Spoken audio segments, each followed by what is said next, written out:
I'm Gabriel Zondo at the Metropolitan Museum of Art in New York, or many know it simply as the Met. This iconic institution isn't just the venue for the glittering Met Gala. It's a treasure trove where the past and present of human creations converge. Since 1870, these galleries have welcomed millions. With almost 5.5 million visitors last year alone, the Met is the most visited museum in all of the United States.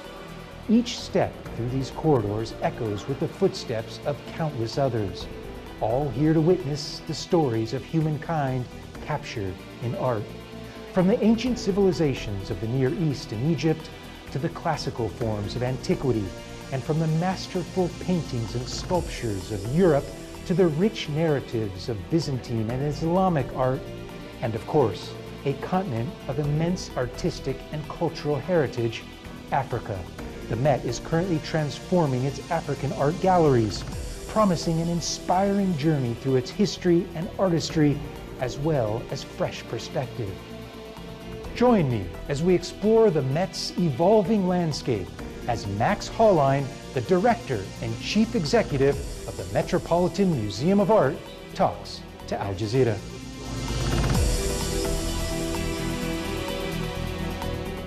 Max Hollein, the Director and CEO of the Metropolitan Museum of Art. Thank you for talking to Al Jazeera. My pleasure. You actually have said before that the Met is not an art gallery. It's a museum, like a living embodiment of humanity, I think. How do you explain that? I think you need to see this institution as, yes, it is a great repository of the most important, or an array of the most important cultural objects, but it's also a fantastic place of convening, of bringing people together, of experiencing something jointly.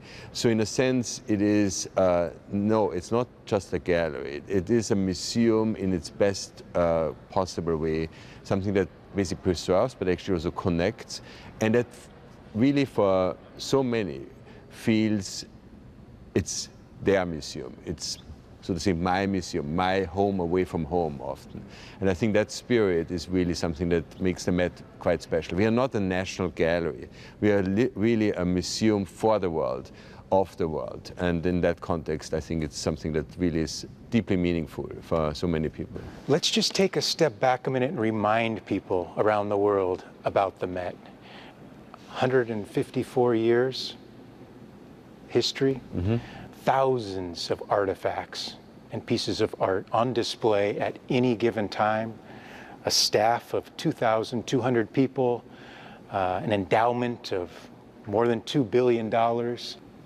What is something else about the Met that a lot of people don't know about it? Well, I think if you look at this institution and its genesis, and you kind of really gave us a quick recap of that, is that what you need to understand is at the beginning, 154 years ago, there was basically nothing, right? It was mainly 5 New Yorkers going to Paris, seeing the Louvre. They kind of liked what they saw, and it kind of was typical New York fashion. They said, we want the same, and quickly. The reality was at that time, they didn't have a work of art, they didn't have any money, they didn't have a space. But it was this kind of New York can-do mentality. And then, of course, the great philanthropy of so many that built this institution over the last 150 years. And I think that's just really important to understand. This is not the outcome of a princely collection or of some kind of other part of a collection that was initially not meant to be public. This was from the very first moment on meant to be a public institution for the education, for the enjoyment of as many people as possible. A lot of people don't know, but it's got more Egyptian artifacts here in this building than anywhere else outside of Cairo. I think that this museum also, of course, encapsulates, to a certain extent, of course, also the ascension of New York. New York as a capital of the world, and also the the importance of both philanthropy as well as the ability of New Yorkers to engage with art, with culture, and in some cases also support that in a really meaningful way. And the Met has had a number of moments in time where it certainly was also a trailblazer, very forward thinking, and on the other hand also very often tied to a certain history, to a certain kind of development that it encapsulates. You've shaken up the art world here in New York, and globally, quite frankly now. You've risen to the highest levels of the art world. Your friend Anna Wintour said about you that you like provocation and that you like to take risks. Mm-hmm. One of the big risks right now that you might be taking is a major renovation project. You're spending, it looks like, more than $2 billion on renovations over the next several years, mm-hmm. up until 2030. The Rockefeller Wing is being totally renovated. Mm-hmm. And I want to talk a little bit more about this. We look at the galleries of ancient and Near Eastern galleries. Mm-hmm. $40 million project to completely renovate those. That's mm-hmm. a big area in terms of art. We're talking about Iraq, Egypt, Turkey, Syria, the Eastern Mediterranean and elsewhere. Why was it important to begin this renovation project on this area now? Right. So I think it's important that you as an institution feel having in a lot of cases outstanding collections of these areas. That's not just a gold medal, or it isn't a gold medal that you have around your chain. It's a responsibility. It's the responsibility to really show the most up-to-date presentation and perspective on this work. So much has happened in regard to the scholarship of exactly these areas of what we call ancient Near East, which is indeed Iran, Iraq, Syria, Yemen, etc. And I think that that's important for people to kind of have access to the most interesting and best possible presentation. So that's one of our big projects. The other one that will open actually next year is the Michael C. Rockefeller Wing, which houses the arts of Africa, Oceania, and the Americas. And the African art collection, mm-hmm. more than 3,000 works here across sub-Saharan Africa, covering nearly 2,000 years of history. The renovation's about a $70 million project. You're trying to change the scholarship, right, concerning art from these parts of the world. But someone in Africa might think, well, why is an Austrian in New York doing this? Why aren't we doing this in Africa ourselves? Well, I think it's important exactly for that point that we not only are doing it here, but that we are including and incorporating exactly our colleagues also in the different areas in Africa to be part of that mission, be part of that kind of rethinking of our galleries. It has nothing to do in that sense of an Austrian director. It is more about the idea of a big convening, a big opportunity to further jointly engage in not only that dialogue, but actually in a rethinking and re-representation of these cultures. I think it is important, not only for our many visitors, but actually also for our colleagues in Nigeria, in Kenya, in all the different areas, that we have the most updated presentation and also the best way to integrate not only their voices but actually also the scholarship that comes from these different areas. And when these new wings open, how does the Met plan to address issues or criticisms of cultural appropriation when it comes to particularly African art? Well, I think it's very important to see that the Met has taken and is taking questions and issues of cultural property very seriously.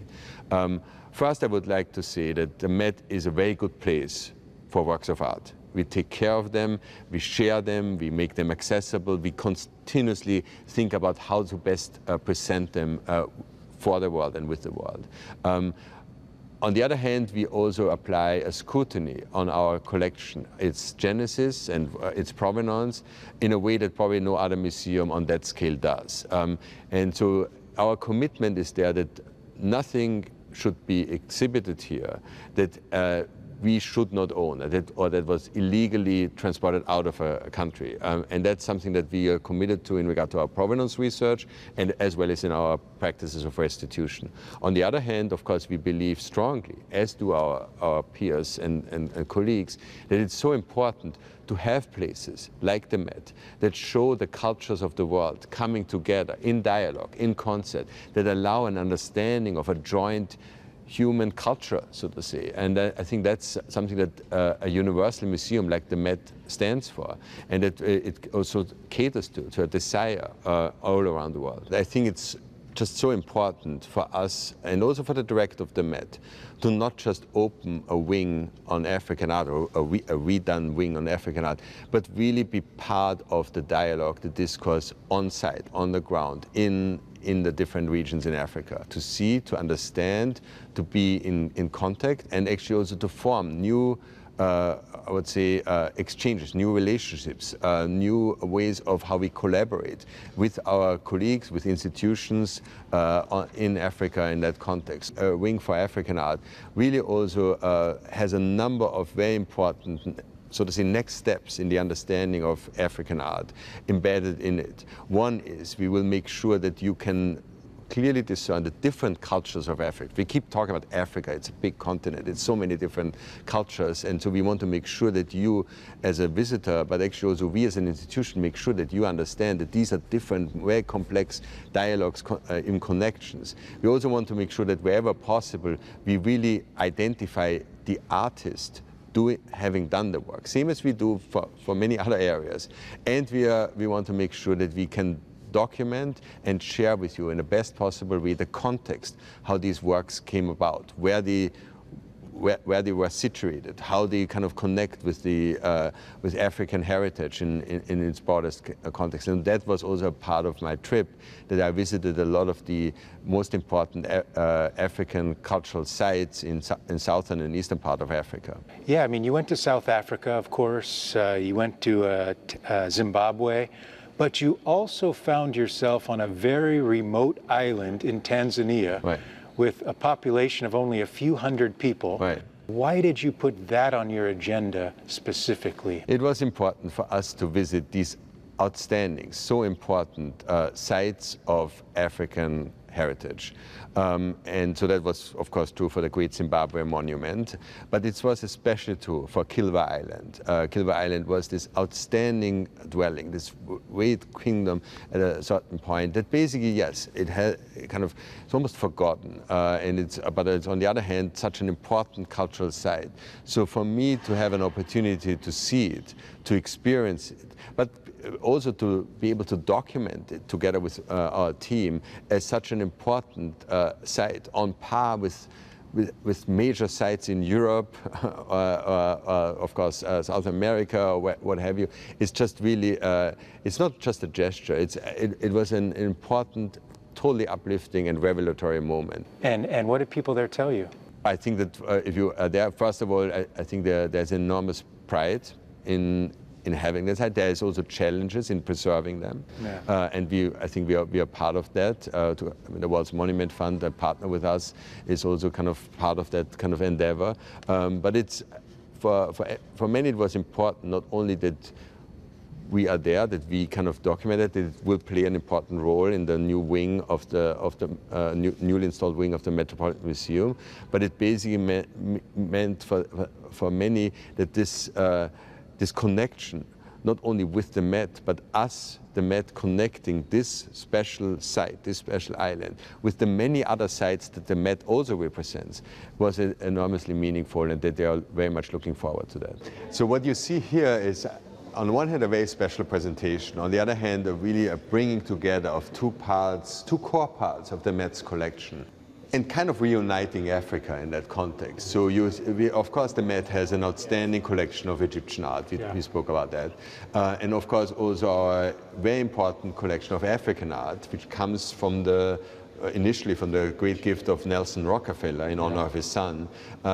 We want to make sure that while we are redoing the Michael C. Rockefeller wing, we have an opportunity to bring these two areas in dialogue. Bring them together, basically. Bring them together. Obviously, there are different times when these objects came into existence. But what you see in this presentation, and what is so important, I think, for Africa as a whole, is to really understand that you need to think this also as one place of origin, one place of, so to say, dialogue, and how certain aspects of Egyptian art also influenced and informed the next development. So what we're standing here in front of is, I think, a fascinating pairing, of course, of basically a couple from the sculpture from the Old Kingdom in Egypt, and then, of course, many centuries later, this really important sculpture from Mali. And basically both of them, of course, deal with this kind of duality of male-female companionship, and also as symbols of basically continuation and how, so to say, the next generation came about. So if you look at these fantastically carved object from Mali, you see, of course, a male and a female figure, but then turn around,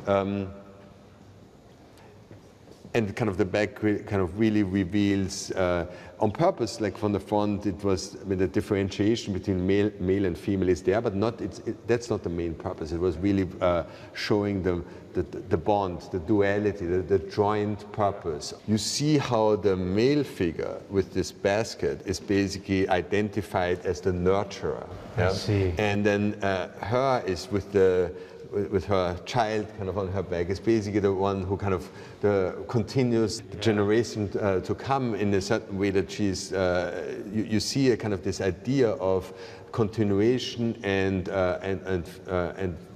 human kind of unification and duality as a very important aspect of the art, of course, of Egypt, of Mali, and of course also across the world. So I think that that's something that basically you can experience in many ways. And what we also want to make sure, in the Rockefeller Wing presentation, is that we identify as much as possible the artist who has done this. So we know of this particular object. It's done by an artist, where we see other objects that are certainly also done by the same artist in other collections. So we no longer kind of say it's just a sculpture from Mali. We see it's this master who also did this other sculpture at the Barnes Foundation or whatever. So we are trying to kind of really give these artists their own, of course, identity, which I think is so important. And then what I think is just also fascinating here is the beauty of the object in itself. You can even see this as an abstract form, as almost like a sculpture, and then of course on the other hand a very functional object. And it shows you, of course, that how these functional objects also were carved by the best artists and artisans, and how in this case really this master also made sure, I mean, it's a wonderful narrative piece actually of the function and functionality and the importance of a headrest for, of course, its very important owner. The Egyptian culture, of course, was often very much minded already in, let's say, permanence of the object. Yeah? So alabaster survives centuries. Wooden sculpture is more challenging, and so we are extremely happy to have this really outstanding work from what is now Congo, this carotid figure here on the headrest is a 19th century object, but what it actually also shows you beautifully, it's not only a beautifully carved human being, but actually it shows you also the purpose of the headrest. Because what you see, and it's what you see here is, and we call now the artist the master of the cascading coiffure. So you see basically a headdress of a woman, right? You see this cascading headdress, which probably would have taken at that time about 50 hours to do, for some kind of festivity or ceremonial figure. So you needed the headrest to maybe not destroy your coiffure during these 2 days. So in a certain way, it's kind of it's the headrest, but it also already shows you what it was done for, why it's so important for the function. Talk about challenges. I think one of the challenges that the art world is now facing, and the Met is not immune to it, is certainly the issue of returning looted art, stolen art, art that comes from questionable backgrounds. Certainly the Met has been dealing with this. Just in 2022, in a federal investigation, seized 27 pieces of ancient art from Rome, Greece, Egypt, all different circumstances. In some cases, the Met actually turned over the art voluntarily without any investigation even needed. But the Met now is re-upping its efforts to figure out where everything came from and get it back to the places where it's rightfully owned, or to the people that it's rightfully owned. What are those efforts? You need to see that the Met is a big institution, of course. We have almost 2 million objects. So it is a vast collection and a vast area. We know about the provenance of our objects in a level of detail that many other institutions don't.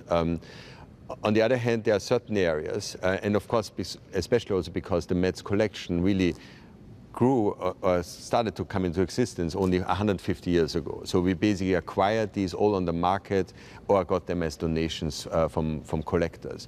So in certain areas, we still have, I would say, gaps in regard to us understanding where some of these objects came from, and we need to find out, are we the legal owner of those? And in some cases, it means not only trying to understand who gave them to us, but sometimes, the person who gave them to us as a gift bought that from another collector, from another dealer. So you have to go back in time to fully understand the provenance.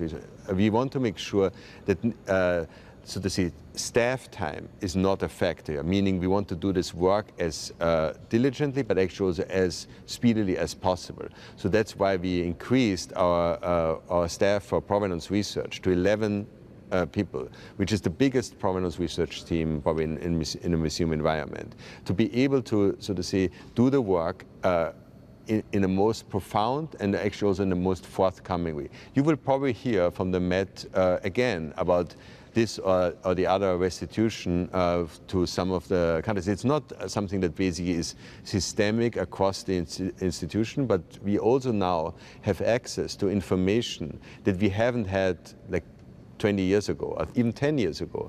And the reason for that is in a lot of cases that other entities, especially here the New York District Attorney, have seized dealer archives, which basically now allow us to get actually deeper information on some of these objects that are in our care, in our custody.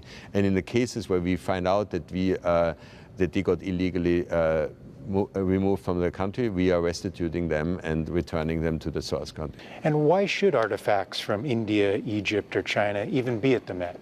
Any artifacts. Someone might be watching this abroad and say, even if they were legally purchased, why should they be at the Met? Well, I think first of all, the assumption that art can only, so to say, develop its artistic quality at the place of origin, I think would be a folly. I think also you see that art is being produced and has been produced also for export in many cases. So I mean, again, if you talk about African art, I mean, a lot of African art was never meant to be placed on a certain, permanently on a certain site. So you have this kind of, the idea that art should only be at its place of origin, I think is a complicated argument in itself.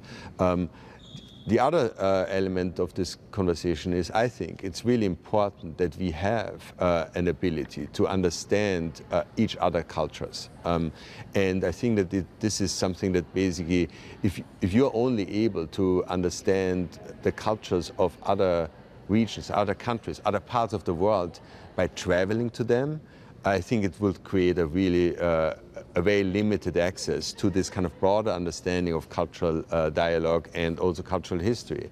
And what we see as actually as part of our story of the museum is not only that this universal museum provides that, but there is also great pride and excitement about being, so to say, represented at the Met with cultures that come from other countries. So all of that, I think, speaks to this idea and also ideology of a museum that represents the world for the world and can be exhibited and presented in that context. And in some cases, you're returning art to countries like Yemen, for example, And Yemen said, actually, we want you to hold on to it because we're not right now able to safeguard the art. So you're holding that art. Yes, I think that in some cases it's a question of ownership and basically actually also who's the custodian or who can share it can be also different. And that's indeed the case with Yemen, where we actually approached the Republic of Yemen kind of saying, well, we need to restitute these two objects. We found out we are not the legal owner. And then the president of Yemen said, well, that's great, but please keep them for now. We currently would rather have them at the Met than in Yemen itself. And we now have great convenings with the Yemeni community here in New York. And there are a number of course, people from Yemen here that celebrate this also as a very important reflection of their own heritage in that context. So I think it's really also part of our idea and ideology to kind of make that happen and be that partner and be that place where you can experience it. For many people also, diasporic communities, expatriate communities, and all of that as well. What's it like to come to work here every day? You know, it's a privilege for sure. I mean, I think it's a fantastic, not only institution, but it's great to work for culture, in culture, and in an institution that shares so much with so many. So that's certainly something extremely exciting, uplifting. But of course, I can tell you the reality is we are not dealing only with art. There are a number of things, issues. I mean, this is a big operation in itself, right? Last question is, where do you want the Met to be in the future? Well, you have to think the Met surely for, we're thinking in hundreds of years. It's going to be there, and I think it will play a role. We see the importance of museums. Like, you know, there has always been this discussion with new digital media, etc. Will the excitement about coming to a museum, will that wane? Will that fade off? It doesn't. Our visitorship increases, the excitement about being a museum increases. And I think that where I see the museum further developing and continuing to thrive is this place of convening, not only of convening of great works of art, but of us together in a place where we can experience and share and sometimes talk about our own emotions, our own experiences, our own heritage, and how that connects all of us. We see an environment right now in the world that probably is difficult in some cases, where you have a kind of a moment of nationalism happening in many different countries, sometimes even kind of linked with a certain level of populism. And the Met is kind of the opposite of that. The Met is an institution that celebrates, so to say, our global convening, our way of being together in one world, together in one cultural heritage. So I think that that's something that the Met continues to thrive on and will develop, not only in the next 10 years, not only in the next 50 years, but in hundreds of years. Max Hollein, the Director and Chief Executive Officer of the Metropolitan Museum of Art in New York, thank you for talking to Al Jazeera. Thank you so much, and thank you for coming to the Met.